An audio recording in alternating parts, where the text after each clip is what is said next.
Hey everybody, today's video is on how to set up your drum set. Now there's a couple of caveats here, actually three. So the first one is, this video is not that you're going to set up your drum set just like me, but you're going to use the principles that I'm giving you in this video. Let's be honest, we're all different shapes and sizes, okay? I'm 6'1". Your kit is going to look different than mine if you're 5'2" or 6'7", all right? So these are the principles to help this drum set up to you, okay? So that you get the best motion when you're playing the drums. The best sound, best motion. Number two, even if you're a seasoned player, maybe watch this video. My reason behind that is there are three drumming legends that changed their setups because it was brought to their attention. And that would be Steve Smith, Dave Weckl, and Neil Peart. They all took lessons with a famous drum instructor, Freddie Gruber, look him up, and they all changed their drum sets.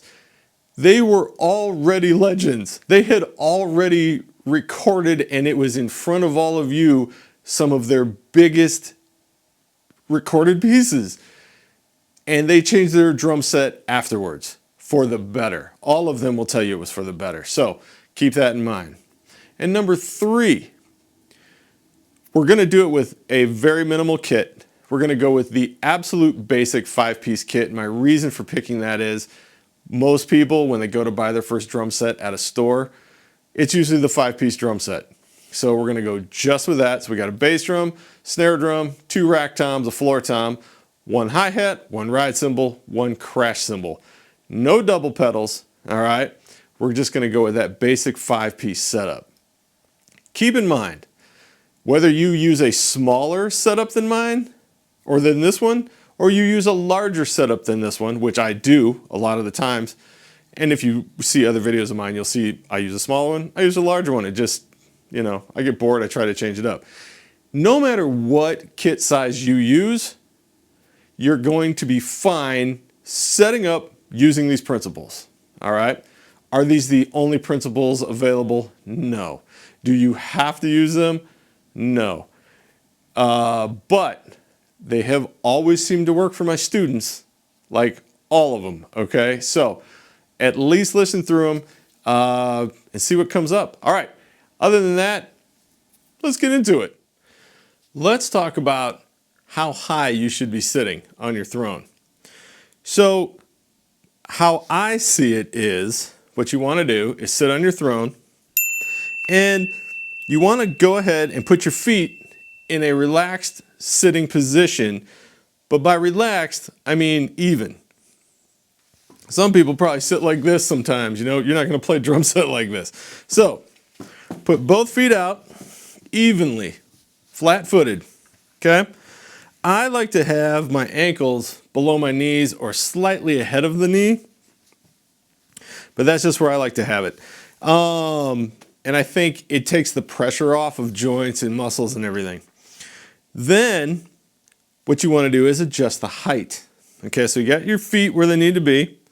Let's take the seat all the way down, see what happens. Okay, so my thighs, flat-footed, look pretty close to even with the floor. Might have my knees up a bit, but if I go to heel up playing like this, now all of a sudden I have tension everywhere, okay? And my knees are above my hips. You don't want your knees above your hips, okay? So this would not be good. Now I used to play like this, and I know some legendary drummers that used to play like this, but we've all changed and it's just easier. Drumming is much easier when you get into a good position. This isn't it, all right? So let's try the seat way high, see what happens. Okay, here we are. I don't even know if my head's in the screen. Anyway, so here we are. And okay, I got my feet flat and my thighs are really pointed down, okay? If I get up on my toes, on the balls of my feet, my thighs are still pointed down. And I feel some stress in my lower back, okay? This would be too high, all right? So now we're gonna take this down to right about there-ish. I think that works pretty good. Might be a little low. Okay, so I put my feet, like I told you before, they're evenly spaced.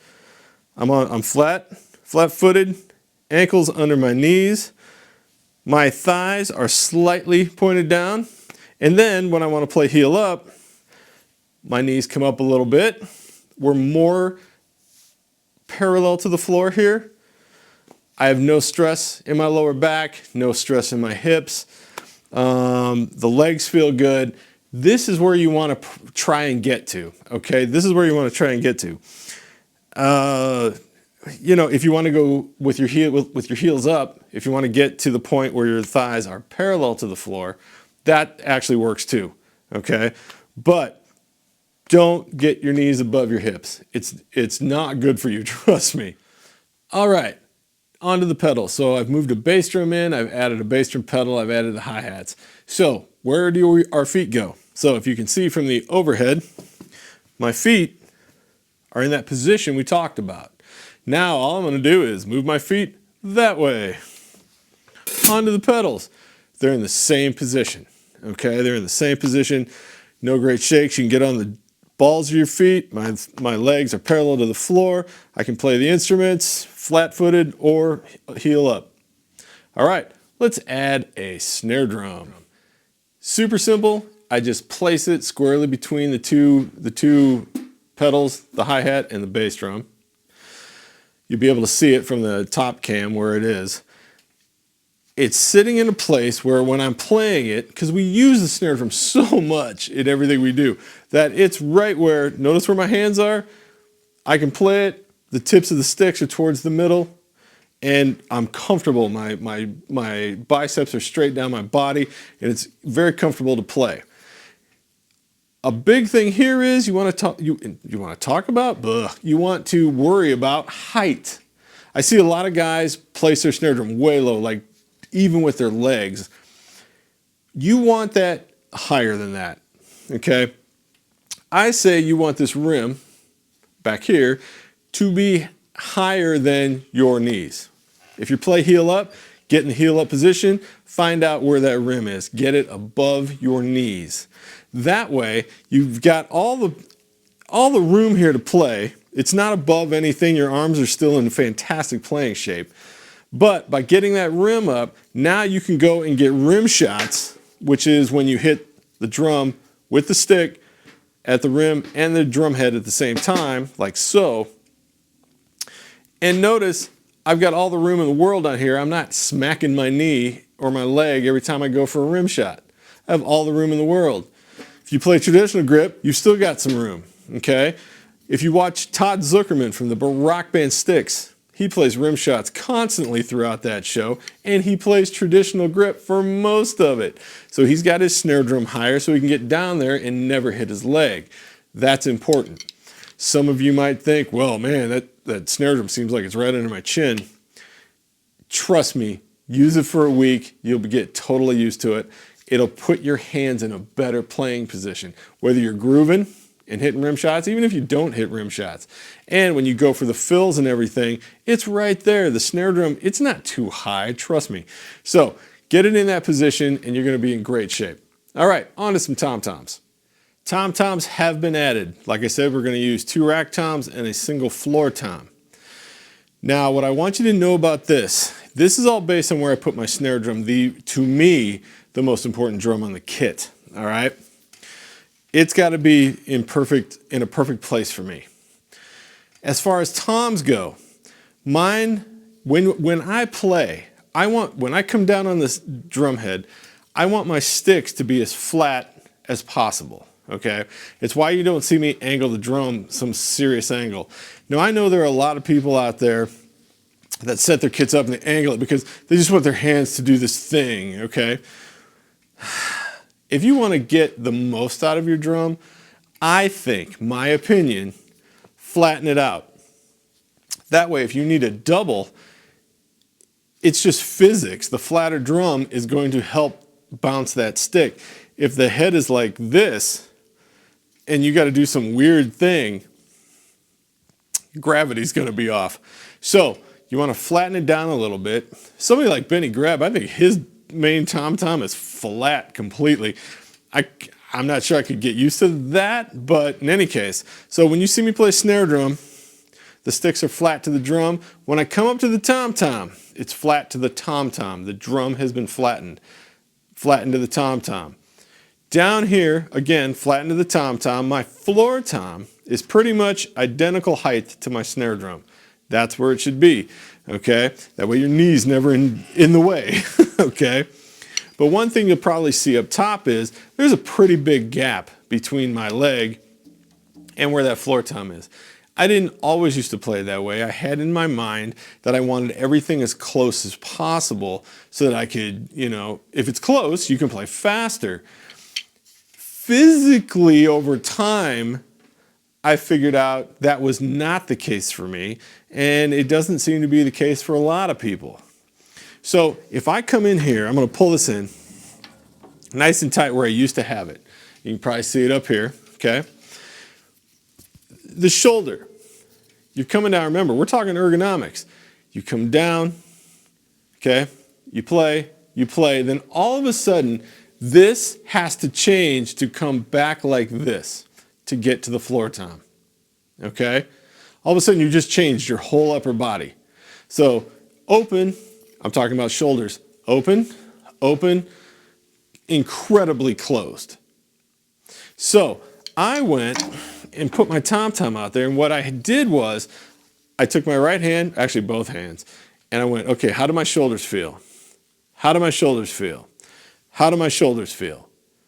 They're almost exactly the same all the way around. Yes, there's a bigger gap between my snare and my floor tom. But the speed at which I can play now, because I'm not stressing anything in the shoulders, it feels faster, it feels better, okay, getting around the kit. So I would suggest taking your sticks, go, okay, what do my shoulders feel like? Do they feel the same? Do they feel the same? There's going to be a slight difference, but if you pull it in here, you are stressing this all out, okay? So push it out a little bit and just go, okay, all right, I feel really good about that. And that's it for the tom-toms. Let's put some cymbals up. We've added our 2 cymbals. We got a crash cymbal over here on my left. We've got a ride cymbal on my right. Now, where are these at? You want them because you play a lot on the hi-hat. You want it in a comfortable position. You play a lot on the ride cymbal, so you want to have that in a comfortable position too. So it's kind of like what I did with the tom-toms. Boom, right-handed for this. Boom, boom, boom. And if I come up, it's automatically right there. And notice, I believe you can be able to see this, but my stick is once again as flat as possible with the ride cymbal. It doesn't mean the ride cymbal's flat. It means when I hold my stick up, I want to angle the cymbal to be as flat as possible. Same thing with my crash.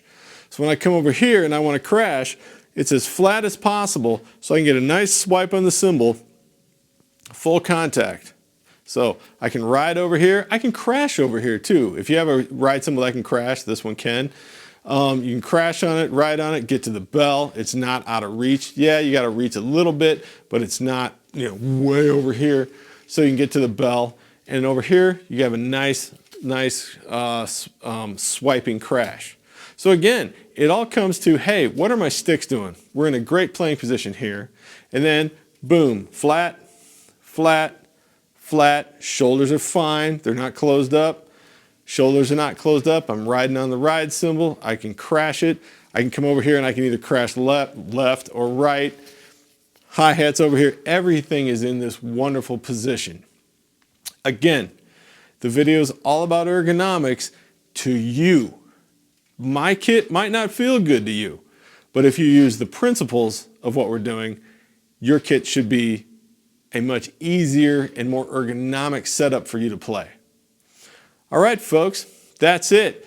If you're digging what I'm doing right here on my channel, I'd appreciate either a subscribe or a like. It really helps us out. In the comments section down below, have you ever really thought about where your stuff is? Okay, Maybe this isn't for you. Maybe some of it's for you. Maybe a little adjustment here and there will be for you. But let me know down in the comments what have you thought about where things sit and where your hands go.